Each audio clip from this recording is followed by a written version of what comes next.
All right, let's go ahead and get started. I know people are still joining, but we want to be able to give you as much as possible today. We have a special webinar. Thank you all for joining us. I'm Judy Marquez Kiyama, and I serve as the Associate Vice Provost for Faculty Development within Faculty Affairs and HSI Initiatives. We're so excited that you're back with us. We have quite a few folks that I know have come to almost all of the webinars, and we have new folks joining every day. So thank you for being part of this series with us. On behalf of the University of Arizona and Faculty Affairs and HSI Initiatives, we welcome you. So many of you have participated in the various events and outreach initiatives offered through Faculty Affairs and HSI Initiatives, and we're so grateful for your continued support and partnership as we remain committed to this ideal of servingness. And this notion of servingness is a concept developed by Dr. Gina Garcia and colleagues as we think about the ways in which faculty and staff engage in efforts that honor the cultures, the lived experiences, the history, the cultural knowledge of Latinx, Hispanic, Black, Indigenous, and underrepresented students and communities. And we begin today by respectfully acknowledging the University of Arizona that we are on the land and territories of Indigenous peoples.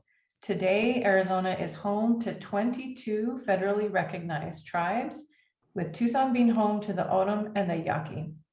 Committed to diversity and inclusion, the university strives to build sustainable relationships with sovereign Native nations and Indigenous communities through education offerings, partnerships, and community service. So I've shared this before, so many of you are probably like, you're repeating yourself, but I'll share our goals as part of our webinar series.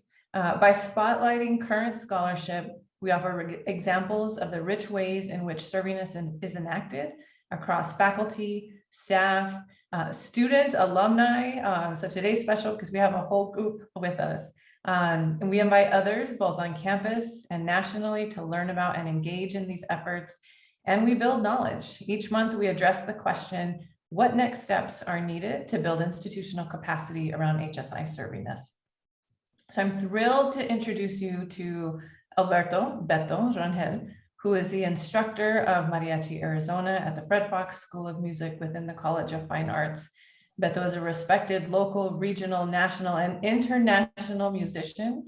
He leads the ensemble that his father started, El Mariachi Tapatio, and has served as a clinician and teacher at both the Las Cruces International Mariachi Conference, as well as the Tucson International Mariachi Conference. And there's probably more that I'm missing. You can fill me in. After serving as both a teacher and administrator at several schools across Tucson, Beto was recently appointed principal of University High School here in Tucson and returning, I think, right to the high school that he graduated from. On a personal note, oh, sorry, I was going to tell him the personal part too. On a personal note, Beto and I had the pleasure of working together when he was an undergraduate student here at the U of A and was super active in the Arizona Blue Chip program, during which time I was serving as a leadership coordinator. So this was a long time ago, a long time ago. His ability to create community through service, teaching, and music was evident then as much as it is now. Mariachi Arizona is open to all U of A students, faculty, and staff. Members of the ensemble rehearse and perform original Mexican music, as well as traditional mariachi songs. So Beto is joined today by 3 Mariachi Arizona members. Ciara Lugo, who plays the guitarron, right? Georgina Gigi Siqueiros, who plays the violin, and Corinne Johannesson, who also plays the violin. So welcome to all of you. I'll turn off my camera and hide, and we'll turn it over to our amazing panel. Thank you. Thank you for that amazing introduction, Dr. Kiyama. I was like, listening, like, oh my, this is a productive and interesting life. Good afternoon, ladies and gentlemen. It is an absolute pleasure to be able to speak to you all and talk to you a little bit about what we do within our little niche within the School of Music in the College of Fine Arts here at the U of A. And I will say, and as Dr. Kiyama introduced, you see the logo hanging over my shoulder here. one of my jobs, my day job, is that I am the principal of University High School, which, as she mentioned, is my alma mater. And I had the fortune of being able to return back here as the school leader, and I'm looking forward to spending many years here moving forward, in integrating not only my experiences in my life, both as a student of University High School and beyond, but also to bring my experiences as far as the cross-section and the cultural representation of Tucson into University High School as well. And as again, Dr. Kiyama provided a very comprehensive background for me as far as what I do, but I figured I would start off today, and I'm going to share with you a PowerPoint presentation very shortly, with some highlights of mariachi history, first of all, in Tucson, and then how that has expanded. And really, truthfully, even though this is a day in the life of Mariachi Arizona, and we'll share some of those tidbits with you as we go through this presentation today, but this is also more like a day in the life of mariachi music and a snapshot of mariachi history and how that manifests itself and represents itself within Mariachi Arizona. So with that, I'm going to share with you the PowerPoint presentation. Let me actually optimize for all that good stuff so you can see and hear everything. All righty. Would you all just give me a little verbal? My panelists, can you see my presentation? Are we good to go? Yes. All right, fantastic. Well, she already has my credentials up at the beginning of this as our opening screen. But I am the director of Mariachi Arizona. I'm entering into my 6th year as the director of the ensemble and the teacher of the ensemble here. We meet on Wednesday evenings in the School of Music at the U of A. And we have been fortunate enough to have a wonderful cross section of students that span not only music majors, but majors across the entire university, everything from chemical, computer engineering to humanities, into social sciences as well. We had some political science majors. We had some music education majors come through here. It's been an excellent ability to be able to capture a little bit of everything that the university has to offer to our students and our faculty as well. Not only do we have university students, but we also have Pima College students. We have members from the community. We have folks who have been in the program and have moved on to new aspects of their life who continue to participate in the ensemble. We've had a little bit of everything. So, like I said, we're going to start off with a small snapshot of what it means to have mariachi here in Tucson. And I'd be remiss if I didn't start off with youth mariachi in Tucson, the original youth mariachi in town. And that is the fabulous Mariachi Los Changuitos Feos of Tucson, founded in 1964 by Father Charles Rourke in the Diocese of Tucson. Mariachi Los Changuitos Feos started off with a group of young men who, to be perfectly honest, needed something to keep themselves busy and to keep themselves out of trouble. And with that, he formed, he had Father Rourke, in addition to being, of course, a priest in Tucson, was also an accomplished jazz musician. And that connection to the Tucson community, he recognized that mariachi music was part of the heritage of Tucson through his influences and experiences as a priest. And as such, he reached out to the community to form a mariachi ensemble, which at that time, as far as the youth community in the United States, was completely unheard of and absolutely novel in its approach. And the photo you see in front of you is a encapsulation of the first mariachi members. And if I might digress just for a quick second, there is currently a documentary underway showcasing the history of this group from the original members onto its current iteration right now and all of the members in between. And this last week, we had the fortune of participating in some aspects of that, including some recording studio time to get some music done, as well as some archival video footage to get some documentary aspects done. As the group progressed, I actually shouldn't say 1977 anymore, because this youthful group in front of you is not from 1977. It is from last year's iteration, just prior to COVID. And so the group has survived and thrived since 1964, not only as a source of music education for the mariachi community, but also as the continual hub and representation of the cultural identity, not solely of mariachi, but also for the cultural identity of Tucson as well. From 1964 and since its inception, Mariachi Los Changuitos Feos has contributed to the professional music scene, not only as far as mariachi music is concerned, but also when it comes to the actual presentation of mariachi music and professionals in the community. Of those original members that you see on that screen in front of you, some of them became professional musicians, other than became doctors, lawyers, professors, city council members, state senators, and they have gone on to all walks of life and contributed to this planet in so many ways, because the music that they learned, well, the organization not only taught them the music that they learned, but it also taught them self-respect. It taught them stage presentation. It taught them how to interact with the public. It taught them social responsibility. It taught them time management skills. It provided these whole sets of things that became a staple for everything that was to follow them. And so the evolution of this, solely as on the musical side, became a group known as Mariachi Cobra, founded in 1971 from members of Mariachi Cobra. This group of musicians stayed in Tucson for 11 years, founded by the brothers Carrillo, Randy and Steve, along with a number, again, of original members from the Changuitos Feos legacy. This group became the iconic mariachi, adult mariachi group in Tucson, and they fostered those relationships that they had built through the Changuitos Feos, where they worked with folks at Walt Disney Company when Walt Disney was alive, where they performed for United States presidents, where they performed both nationally and internationally. And they took this experience and formed an adult group, and they advanced and they refined their craft to a pedigree so defined that in 1982, with that relationship that they had built with the Walt Disney Corporation, they were able to audition for and earn a slot as the performing ensemble at Walt Disney World's Epcot Center in Orlando, Florida.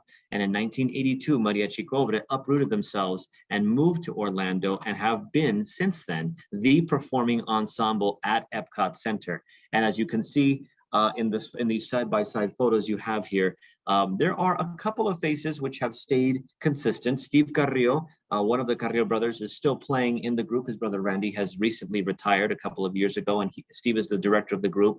And the members of the group that you see in front of you here now include a cross-section of musicians that have expanded across this country, who come from El Paso, Texas, Los Angeles, California, from Mexico City, Mexico, and yes, even more from Tucson, Arizona, including some other familiar faces for those of you who are joining us as well, who know. You can see up in the top row, second to the right, is my little brother Luis, who is currently the Vuela player for Mariachi Cobra.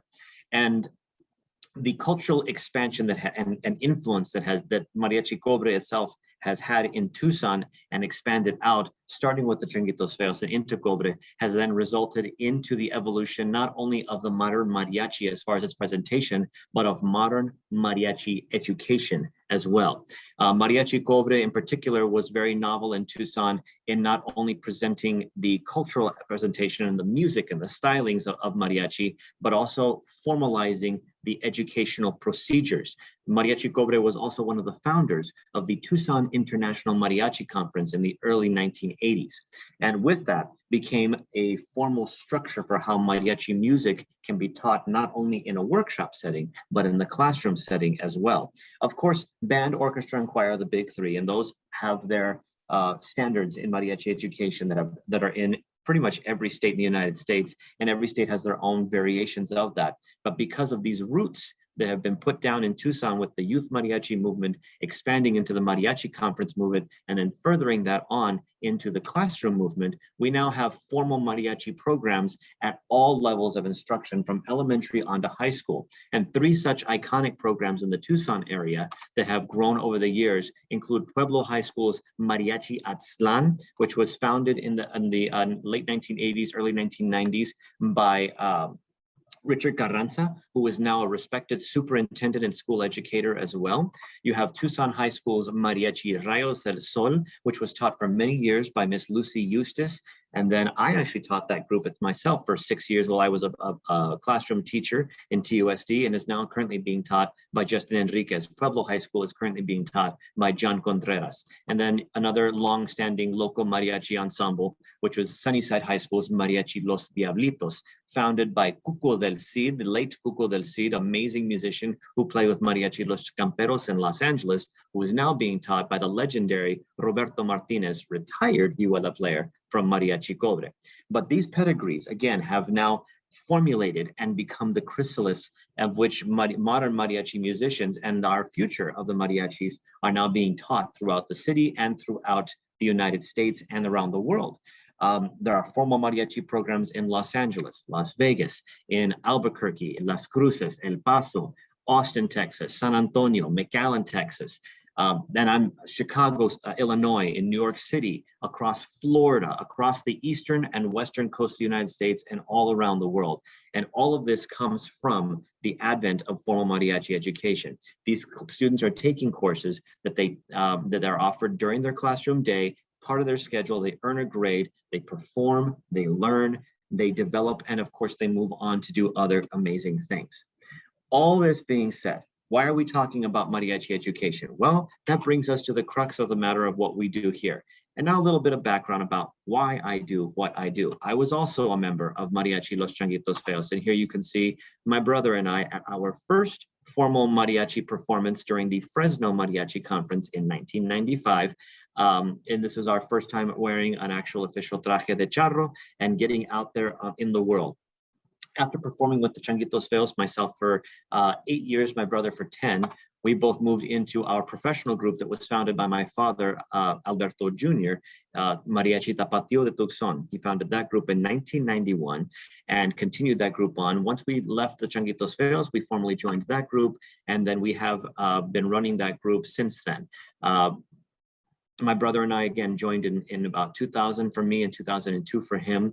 This shot was taken from the Tucson International Mariachi Conference in 2015, which was my brother's last time playing with this group before, again, he moved to Florida and joined Mariachi Cobra. But we continue to have this professional group in Tucson for decades. And not only because it remains our passion, and as you can see in this photo, we have a number of folks in this group, many of whom are our former students. But not only that, but they're also working professionals in this town. In this iteration of the group that you see in front of you, we have 1, 2, 3, 4 professional educators, a pharmacist, you have small business owners. You have another student who has recently gone back to earn his music performance degree. I see one in there. He is finishing up his internship to become a doctor of physical therapy. He'll be graduating in December, and some folks who have gone on to work in industry. But all of these folks have continued the legacy of mariachi music and have made it not only a part of their identities and a part of their lives, but have passed on the tradition by also continuing mariachi education as well.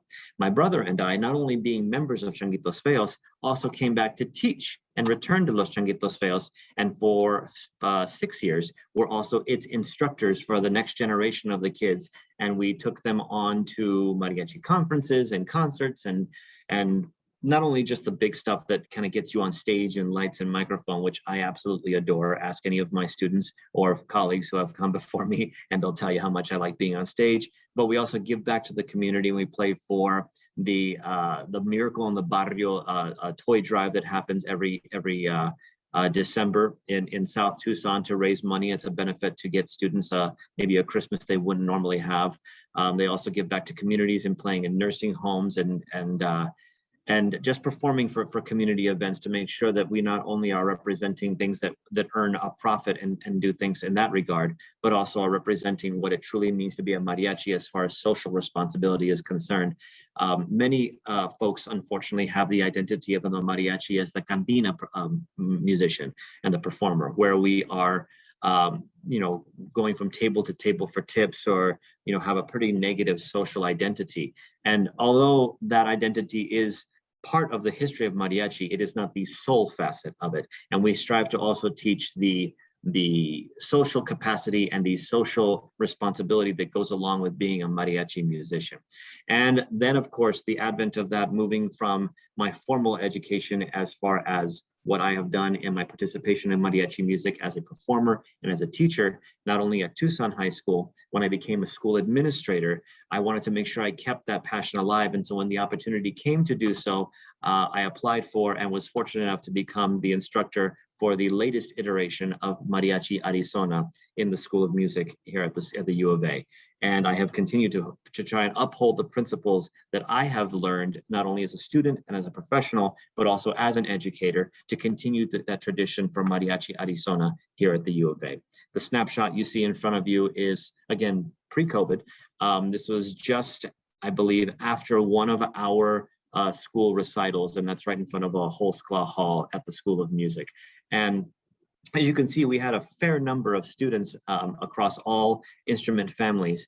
And it, again, a giant cross-section with all walks of life, from business majors to engineering majors, to music educators, to engineers, to political science majors, to those who are pre-med, a little bit of everything and for everyone.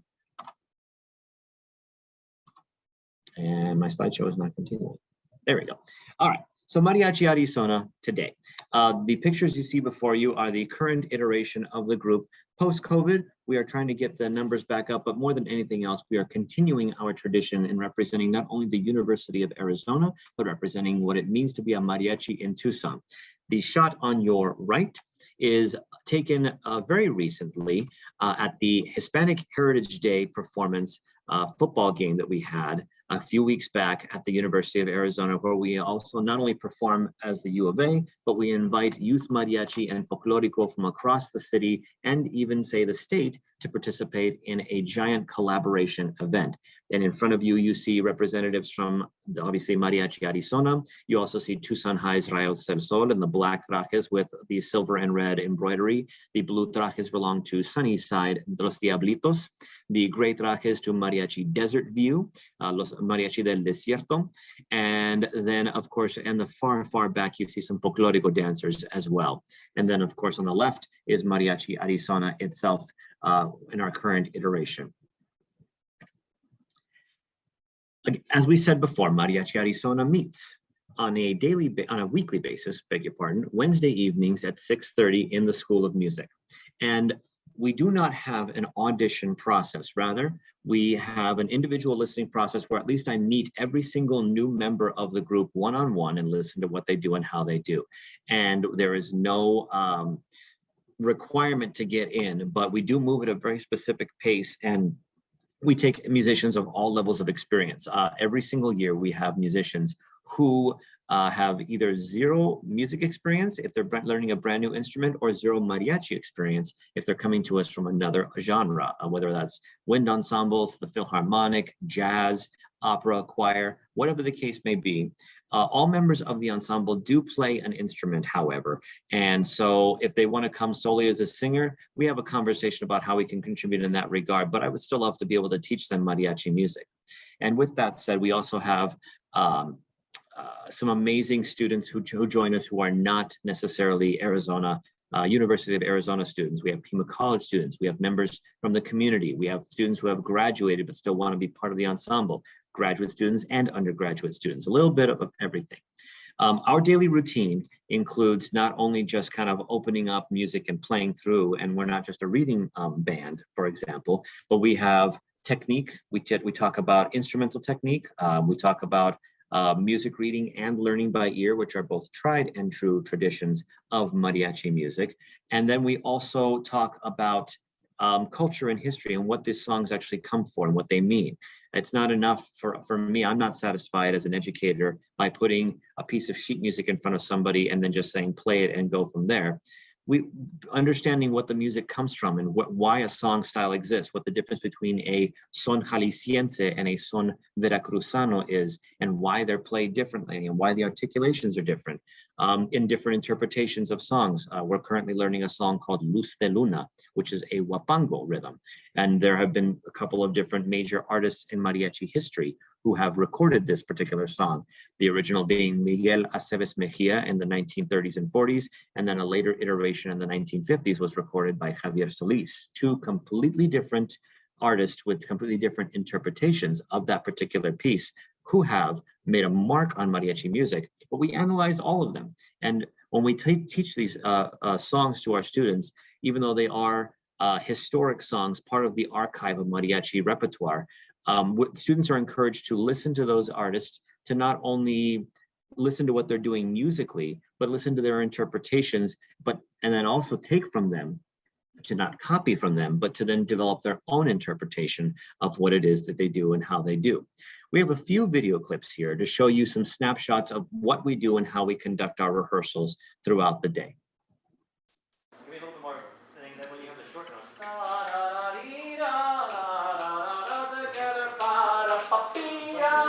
We give a little bit more like finale, so you're finally bringing it to a close at the end, right? Wait. So obviously, yes, yes. And obviously, that's true. So although that clip was not necessarily the group playing, it shows you an example of what we do. It's a formal music classroom. There is a structure to it. I use an app called Dropbox, which I'm sure everybody here is familiar with, where we store our music. But as you can see, some students choose to print out their music so they can write in notes. But we welcome the technology in the room so that if I have something fresh on my laptop, I can instantly send it out to the students and we can get it done. I tend to write and arrange everything that the group performs, whether I'm transcribing something off of an old album that sheet music doesn't exist for it, or if I'm arranging something fresh as far as a new interpretation of that. And the reason for that is I want to make sure that I'm tailoring the music to the ensemble itself, and make sure that it is not only going to be something that is a true reflection of the mariachi music, but it's also going to be something that can be refined or tweaked according to that mariachi's ensemble's makeup, if we have or do not have certain musical elements, or even if they need something to be more challenging or to be more refined in order to be able to address their musical abilities. But either way, we're still using formal technique. We start off every day tuning our instruments, using scales, and finding and practicing our rhythmic techniques as well, not only for the violins and trumpets, but for the armonía section or the rhythm section of the mariachi.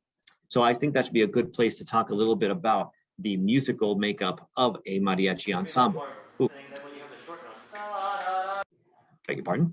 The musical makeup of a mariachi, the instrumental makeup, consists of a few traditional instruments that have evolved over the years to the modern iteration, which includes, for the rhythm section or armonía section, it includes a bass instrument called the guitarrón, which is a 6-stringed acoustic instrument, a little bit larger in size with a rounded back. Although it's very large as far as its size is concerned, it's relatively lightweight and is played by pulling the strings, not necessarily plucking. The technique for playing a guitarrón is called your jalón, which literally translates to your pull. And you pull those strings and you play in octaves to get a nice ring for the sound. Another instrument in the rhythm section is an instrument called the vihuela, which is more of a tenor guitar, a little smaller in size, again with the same rounded back as a guitarrón with 5 strings. It is tuned according to the top 5 strings of a guitar, but it's all within 1 octave instead of across 2 octaves for a guitar. It is played the same style as a guitar with a strumming pattern. And then, of course, you do have, as I mentioned, the guitar, which is a classical Spanish-style guitar with nylon strings. And it is played according to how you play that particular guitar. It's tuned to a standard tuning for a guitar. But instead of a soloistic appeal, it is used again as a chordal instrument, playing not only chord progressions, but a specific rhythmic pattern to be able to produce the iconic mariachi sound, regardless if it's a son jalisciense, a ranchera, a bolero, and so on and so forth. A fourth instrument that can be used in mariachis, but is sort of fallen to more of a novelty now, and no insult to those of you that do it. Hi, Eric, I know you're still watching. Is one called the Guitar De Golpe, which is an older mariachi instrument that's sort of a hybrid between a vihuela and a guitar. It's also got 5 strings. It's tuned a 4th above where you would normally tune a guitar, and the chord structure is a little bit different, but it's an instrument that was kind of in existence as a hybrid guitar to give a more tenor sound until the advent of the vihuela's introduction. In the melodic instrument side, you have the trumpets, which is a classical B-flat trumpet, and tuned and play the exact way a B-flat trumpet would be. The technique that is used to produce a mariachi sound is slightly different than what you would use for a classical or jazz, but that all comes with the technique that you produce as far as like the slight articulations for your embouchure and your tonguing and your slurring to make it kind of pop out. The trumpet tends to be the bright lights of the mariachi. It's got a very sharp sound. It cuts through. Obviously, volume is an issue, so you have typically fewer trumpets than you do other instruments because you don't need as many to get that sound out. And then, of course, you have the classical violin, the traditional violin, 4 strings tuned appropriately as well. All these make up part of the mariachi ensemble. There is one instrument as well that does tend to bridge the gap between the melodic and rhythmic aspects, and that is the harp. Now, the harp is also a distinct in that it's not what you would consider to be like a symphonic or philharmonic harp that has pedals. You have to sit to play. It's very large. The harp that is used in mariachi music typically is called an arpa veracruzana. And it is a smaller harp. It's still a stand-up harp, but you can play it standing up. There are no pedals to it, and it typically has, I believe, 32, 33 strings with some variations depending on how large or how big it is. And it does play, you can play bass and chords on it, or you can play melodic lines, again, depending on what you have. Mariachi Arizona has all of these elements except for the harp this year. We don't have a harp player, and we don't have a Guitar De Golpe, but we do have violins, trumpets, guitarrón, vihuela, and guitar. And so we spend time working on technique. We spend time working on sight reading. We spend time working on learning by ear. We spend time working on presentation techniques. We're kind of mariachi is kind of an all-encompassing art form which spans band, orchestra, choir, and drama all in one kind of big ball.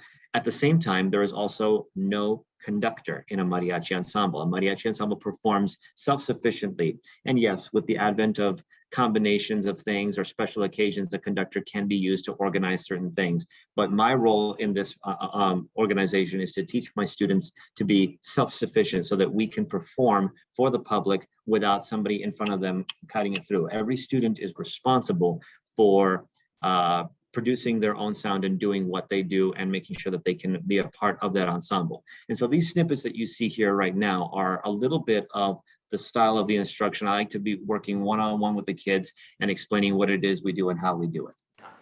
Perfect, good observation. I couldn't I was trying to do halfway between because I couldn't decide. No, you're good. You're on the money there. You're good. And then a little skip. You have a little bump at the end. Bring it out a little bit. Like stop that first note there. What's it mark? Yep. Absolutely. Really stop it there. Yeah, a little bit. So we have that little. If you want to get in doing that, we'll honor a long time. Cool. Beautiful. Yes. All right, and I have one more clip for you that shows a little bit of a refined ending of what we're doing for this particular song. We're working on a tune this day called La Cachetona, which is a type of polka, which was, we borrow polkas in mariachi music from, well, as you might imagine, what is now like the Germany, Bavaria area. And it's got that same kind of like 1-2 feel, oompa, oompa, oompa, oompa, oompa. And depending on its use in history, this particular polka is it's a little bit more floaty and lighty. It was written in the 1930s, and I kind of like the sound of it. But here's a snapshot about what this particular song sounds like as far as the finalization of it.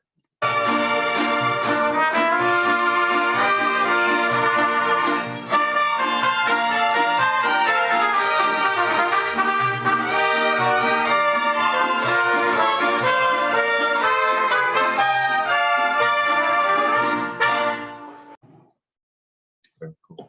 And at the beginning of the video, let me see if I can scroll it back here a little bit. You might notice a gentleman over here in a blue short sleeve shirt. Again, that's my brother, Louis. He happened to be in town for another event. And so when he's in town, and if he has the time to do so, he does tend to stop by my class from time to time. And because he is a rhythm expert, again, he plays vihuela. He also plays guitar and guitarrón and harp. But because he's a rhythm expert, when he's in town, he tends to give some very specific tutoring and technique presentation to our rhythm section. And it's always nice to be able to have him as our guest. He is a master teacher And he and I have been doing teaching at mariachi conferences for a little over 20 years now. But again, this is not so much about me or my brother. This is about what the class does and how we do.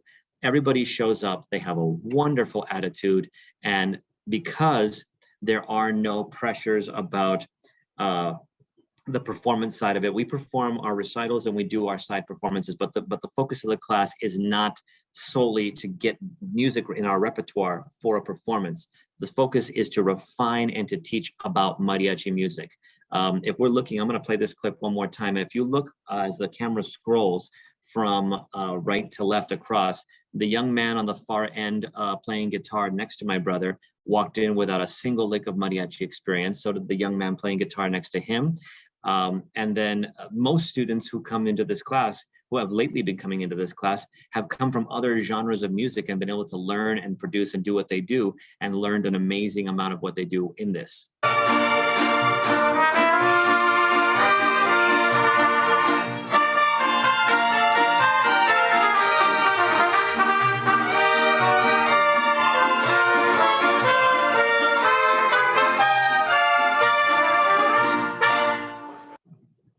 It was a particularly productive day. I really liked hearing that everything come together once we were getting it all tightened up and getting the screws going. I would like to take a break from speaking, and I would like to present to you three of our other panelists who are joining us today, who are three students in Mariachi Arizona. And I regret, and ladies, please forgive me that I was just kind of cut and paste your pictures off of our larger group picture that we had here. Joining us today, and I'm going to stop sharing my screen right now so we can get them on the screen and they can talk to you. We have Georgina Gigi Siqueiros, who is one of our violinists in the group.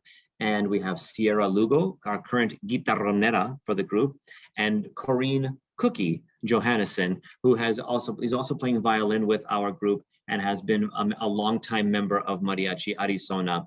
And I would like for each of them to, first of all, tell you their majors or what their majors were if they have already moved on from the University of Arizona, what they are planning to do moving forward. And I'd also like to talk to them a little bit about what Mariachi Arizona and mariachi music in general has meant to them and about their experiences in the class. So let me stop screen sharing. And why don't we just go in order? Gigi, why don't you go ahead and go first?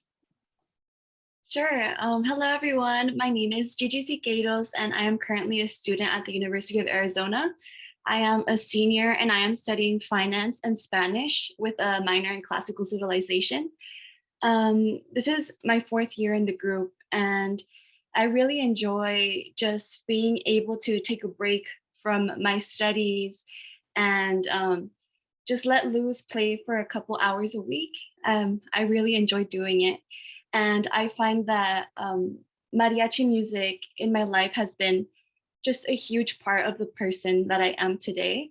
I have been in mariachi since I was in the 8th grade in middle school, and I plan to continue having it in my life and throughout my career. I am planning to be a financial advisor, hopefully when I graduate. I'm thinking about doing my master's too, but I'm not too sure yet. But no, mariachi has done so much for me. It's helped me a lot with my confidence, my public speaking skills. Just getting up and performing in front of a lot of people definitely builds your confidence and helps you get out there in so many ways. So I am very grateful to mariachi. Thank you, Gigi. Sierra, why don't I have you go next? Hi everyone, my name is Sierra Velina Lugo. I am a second-year PhD student in chemical engineering. I got my bachelor's in 2020 and then continued, so I've been a part of the group for about 5 years now. I don't know what I want to do. I guess I want to go to med school. I'm interested in surgery, which is kind of a 180, but it's been a fun journey, and mariachi's definitely helped with a lot of that. I started playing when I was 11. Just not going to date myself, but it's been a while, and I don't know, mariachi's just been such a great part of my life, and this group has been perfect because a lot of groups, you go and have rehearsals 2 to 3 times a week, you have performances all weekend, and when you're doing a very rigorous major, or even any kind of major, to be honest, it's really difficult to keep up with that. And then it starts becoming a chore and just gets super stressful. And this class was always great for me because you'd go 1 to 2 times a week. We'd have a couple of our performances and I would just get to like have fun and not have to think about numbers for a while, which was pretty great. But I've always loved it. I've always taken a lot of pride into it. It's really helped me shape my identity as a Chicana and where I stand. And I'm just super happy. I even like get out of work early on Wednesdays now to make sure to make it to rehearsal because I'm not missing it. It's gonna happen. Thank you, Sarah. I appreciate it. Cookie, why don't you go next? Okay, I'm a little tech challenged because I'm, as you can see, the senior citizen of the group, which I tell people often. I've probably been in the group since the 90s, and I found this today. See if you can see this. So this is a picture of us in the 90s, the last time that we had a new outfit. So we've been hopefully looking for uniforms for quite a long time, and I'm putting my plug in for that today.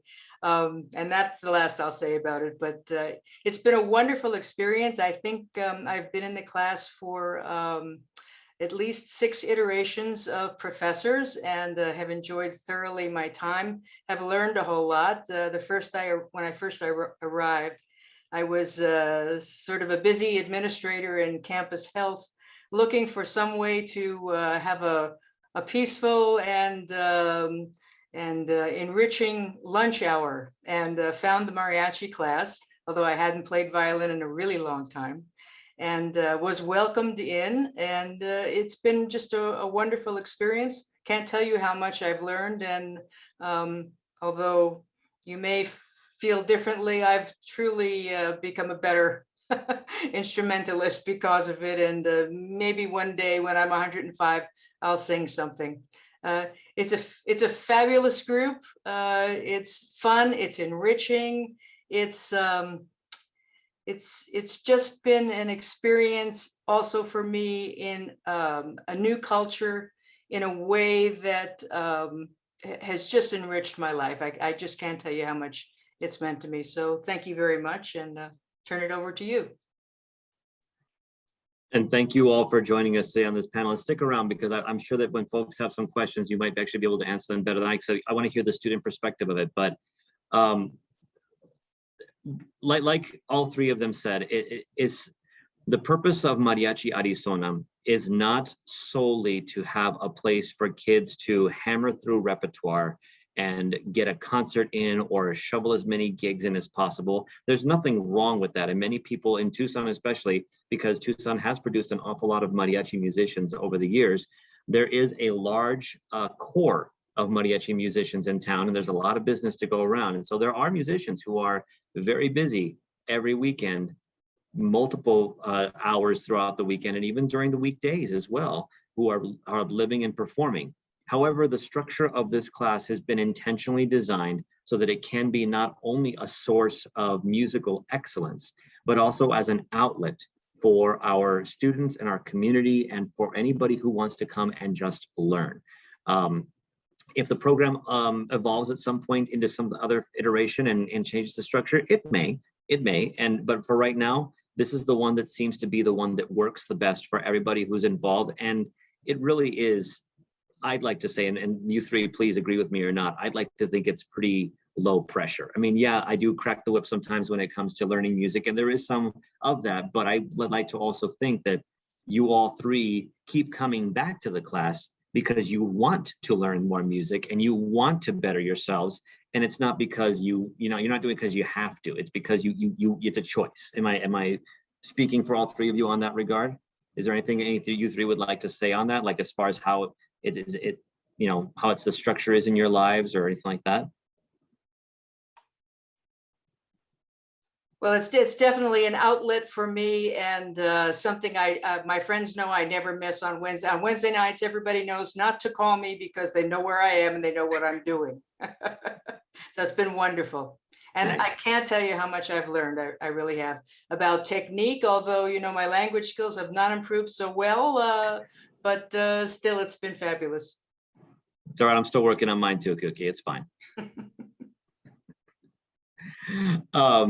Sierra, Gigi, anything else you'd like to add before I reopen the PowerPoint again? I think you've just about covered it. I mean, I'm like pretty busy, so Yeah. I definitely make time for this, and it's necessary. And same thing as Cookie. Everyone knows, don't call me or text me on Wednesdays. That I'm not gonna answer. I'm busy. But yeah, it's definitely been great. It's really helped me become more confident, not only in my technique, but also improve it and just have fun. I very much agree with what they're saying. I'd also like to add that it's definitely a way to keep playing your instrument, because after high school, like I wasn't sure if I was going to continue with it, but it definitely gave me an outlet to not lose playing the violin, it's a big part of me. So I'm glad I could do that through Mariachi Arizona. Very cool. Well, stick around, you three, because like I said, I'm nearing the end of my spiel, but I want to make sure that we cover one or two more things here. As we all know, folks who are here watching, and for our panelists as well, we know that the U of A is to state what we're at right now. We are part of the HSI initiative. We are a Hispanic serving institution, and it may seem a little obvious that well, Hispanic serving institution. Let's talk about mariachi. Let's talk about folklorico. Let's talk about Hispanic studies or Mexican American studies or whatever studies you want to have. But it can. I think mariachi sometimes can be a little bit of a. It can be kind of a thing that's taken for granted, because dare I say, mariachi now, from the changuitos on, it has become so iconic in Tucson. It almost seems sometimes commonplace. Mariachi music is a part of our identity in this community, and because of that, and because it is so prolific, I think that some of the other technical things that come into play do tend to get put by the wayside. But something that, all that being said, is that I think there's still overall an appreciation for mariachi music. There's an appreciation for not just the fact that it's meant for everything from celebrations to more somber occasions. I mean, mariachis play for everything from weddings and quinceañeras all the way on to funerals. We play for opening events. We play for park fiestas. We play for church fundraisers. We play for, well, I don't want to say some of the things that we played for as far as that's concerned. Well, I'll just say it. We've even played for a divorce. And you know what? It's because sometimes you just need the mariachi to bring it with you. It is what it is. We play for everything. And it's a celebration of what we do. But there have been some things at the U of A that I've been wanting to try and continue to expand. And although the mariachi is, in our current iteration, our structure, meant to be an outlet for any and all to come and join us, there are certain things that mariachis do hold as part of their physical identity and their presentation to the crowd. And so, Cookie, you won't be the only one who says it, because I'm going to put my plug in here as well. And I did see the comment in there from Celestino. Hi, Celestino. Thank you for joining us today. We appreciate you being part of the panel, and thank you so much. I've known Professor Fernandez here for quite some time, and worked with him on a couple of projects in the last years, specifically with mariachi music and the corrido competitions and such that he's helped found and host. But one of the most iconic forms, you know what, I think the last slide is not necessary for the presentation, so we can just talk here, is the traje de charro. And the traje de charro is the iconic representation of, when people see that, they know that's a mariachi. And it has been quite some time since Mariachi Arizona has had a new set of uniforms. That photo that you saw in that slideshow, the one thing we have been able to purchase this year is a set of ties for the ensemble. And so we are working with a number of sources, whether it comes to our performances, which we get a donation for and we contribute to the pot, or when it comes to patrons, donors and such, who are willing and able to fund our ensemble, to pay for things like guest speakers. My brother, just because he's my brother, he will come to the class, but I have spent some money that we've raised to bring guest lecturers to the class to be able to teach the ensemble and to listen to the ensemble. And even though it's a brief snapshot, it's been a wonderfully educational experience in bringing another person's perspective from the professional mariachi world into the classroom and what we do. But the one thing we are focusing on right now, my number one goal this year, aside from presenting a quality curriculum for our students, is to purchase a new set of uniforms for the mariachi. So when we're talking about how can we sustain this group and how can we continue to build the identity of the mariachi as part of the official University of Arizona family, the partnerships that we build with our communities are not just in we show up and isn't that nice that we play, but we also want to be able to promote and continue to bring more students to the U of A's mariachi program, not only from those of every walks of life and from the community, but from those amazing high school programs that we talked about a little bit earlier on, whether it's Pueblo High School, Tucson High School, Sunnyside, Desert View, Choya, Nogales, where many of our students hail from, but also from Mariachi Los Changuitos Feos, or Mariachi Corazón de Oro, or Mariachi Corazón, any of our local community groups and high school groups who have students who are graduating high school and are coming to the U of A.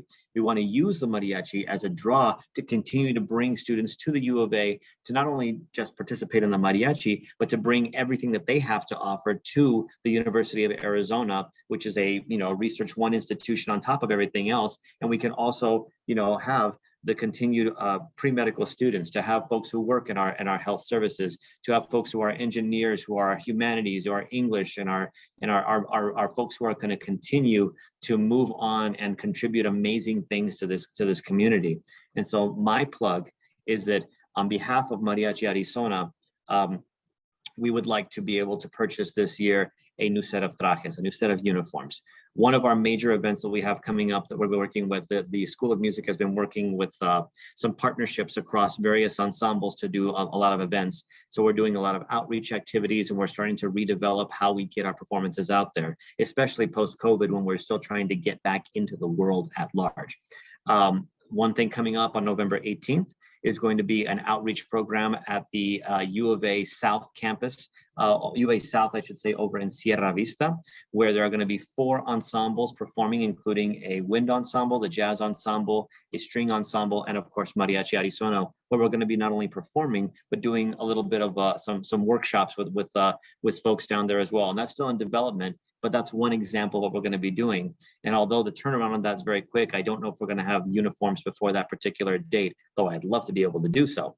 But one that I absolutely would like to have a uniform for, sorry, my light is on a timer there, is a concert that we're doing with the University of Arizona's Philharmonic.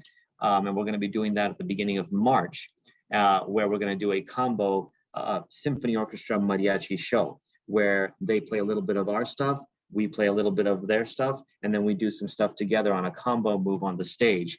And we're also going to be having potentially a guest conductor who, once it's finalized, it's going to be absolutely amazing. It's going to be so much fun. But this is one of those formal stage ones where if we're going to represent the U of A, truly, we need to be in our full traje alongside the amazing uniforms and tuxedos and dresses of that symphony. I want to make sure that we are right there with it. So if you would at all have the ability or to support, we're talking about sustainability and supporting the mariachi, keep playing, keep listening, keep participating in music. If you are a musician, join us, have fun with us, learn with us as we all kind of go down this road together. But more than anything else, please continue to keep that mariachi community alive by supporting mariachi music and understanding and learning more about what it means as far as its contribution to Mexican folkloric culture, but also the Tucson and Southern, the culture of the Southwestern United States, and then how that becomes also a representation of the United States as well, since we are all a big part of that giant family. Thank you all very much for your time, and thank you for listening to our presentation today. And Dr. Kiyama, I'm ready for what's next. This was incredible. Oh my gosh. So Beto, Cookie, Gigi, Sierra, thank you so much. There are questions coming in, so I will stop talking. One thing I know people are going to want to know that maybe you didn't state explicitly, what is the cost, right, of the traje? You mentioned it, the needing it, but when you put together the entire, all of the different pieces of it, what does that cost look like? That is an excellent point. Thank you, Dr. Kiyama. So let's talk a little bit about the cost. Mariachi trajes have, again, they've evolved over the years.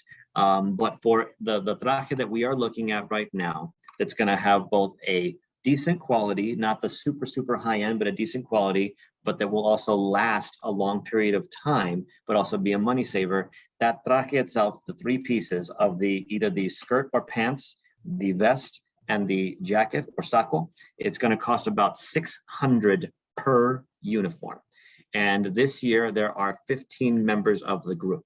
My goal that I wanted to have was that I want to also have a short stock of other trajes in reserve, because the problem with trajes is that you can't buy them off the shelf. I know that there are some tuxedos or band uniforms or such that have adjusters in pants or skirts or in their jackets and such, where you can kind of adjust them for a range of sizes. Mariachi uniforms, unfortunately, don't come that way. They are all tailored to the individual. So as a result, they are unfortunately a little bit more expensive to be able to get done. You can always buy them with some extra material in certain spots to let in or take out as necessary. But that, of course, the more you stitch and unstitch and redo things, it wears them out faster. So the uniform that I have envisioned in my head does not have any botonadura or plata metal pieces on them. It's either going to be embroidered or have greca, which is like the suede or felt inlay on top of the uniform. So there are fewer moving parts, and so therefore it'll last a little bit longer. And it'll have a design that'll, of course, accentuate and brand the U of A with that little bloque on the shoulder as well, is the idea. But then when you have the other accessories that go with it, the boots, belt, tie, and shirt. And if you really want to go fancy schmancy, you also throw in the classic sombrero as well. Sombreros, again, good quality ones, which will also stand the test of time, but also be a true actual sombrero, not the kind of the toy ones that you can get other places. Each sombrero costs about as much as a traje by itself. So that's another $6 there. And then with all the accessories of the tie, belt, boots, and shirt, we are talking about a combination of about another $150 to $200 for that combo. So the full traje de charro, let's take out the sombrero for now, costs about $850 per uniform in its entirety. We purchase a set of ties. We can do belts and things like that separately. The biggest thing we need right now are those actual uniforms themselves, the three-piece uniform. Awesome. Thank you. I'm taking notes. Yes. So we have other questions. Jenny, we invited you to unmute so you can ask your question. We probably have just about another minute or two before we have to wrap up. But Jenny, I want to make sure that you can pose your question. Sure.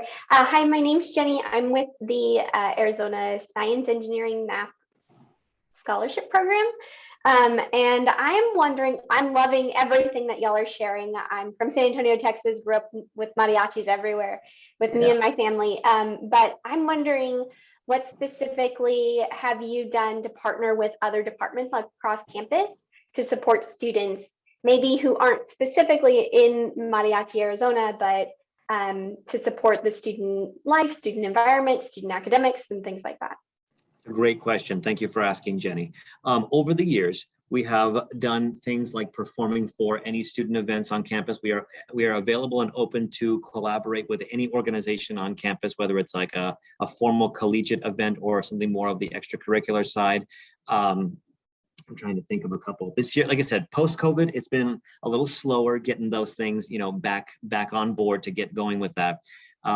Part of our initiative in the School of Music this year is to actually rekindle those things, because some of those things have fallen a little bit by the wayside. Hence the start off within the school to do collaborations, presentations of our art, not just the mariachi, but again, like jazz and wind and strings and such, working together to do events at either within the university main campus or the South Campus in Sierra Vista or other things like that. But we're trying to get to that. But